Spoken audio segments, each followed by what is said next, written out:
The stone statues of ancient Colombia presented by Alice Manifo. The country of Colombia is located in the northwestern part of South America, sharing borders with the countries of Venezuela, Brazil, Peru, Ecuador, and Panama. Colombia also contains its coast with the Pacific and Atlantic Oceans and the Caribbean Sea. It is the fourth largest country in South America, spanning an area over 1 million square kilometers. The country's official language is Spanish, and the religion most widely practiced is Christianity.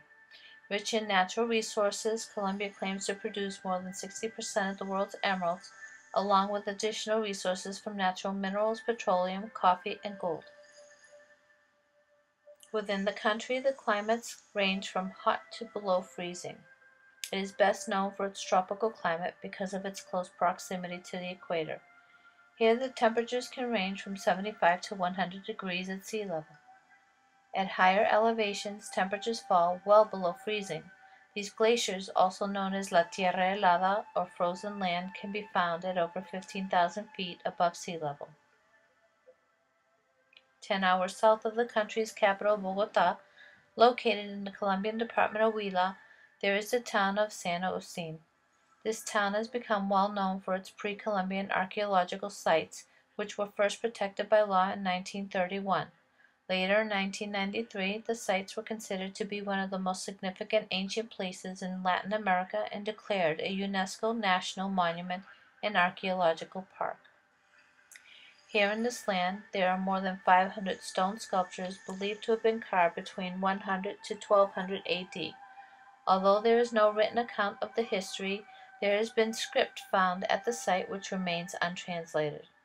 Labeled as the Pueblo Escultor, which is Spanish for the sculpting people, these pre-Incan people remain shrouded in mystery. Some believe the Pueblo Escultor people migrated from the northern regions of the Amazon River, where others believe that this culture was developed in San Agustin.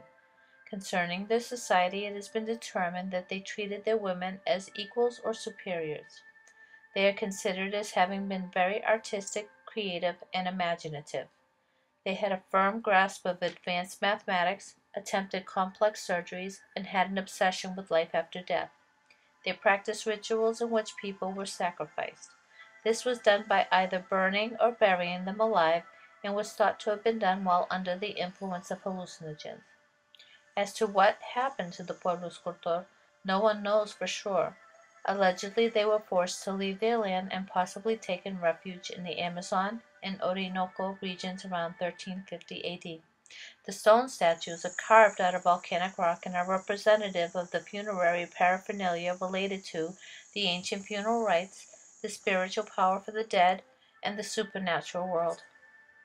Of the different types of tombs found, it is believed the larger burial mounds are homes for the tribal elders and aristocracy.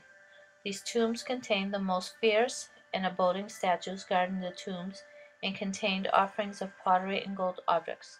The most common statues found are of humans with big arms bent over the chest and a face that shares both human and feline features, such as big eyes, a wide nose, closed or smiling mouth that show either teeth or feline fangs.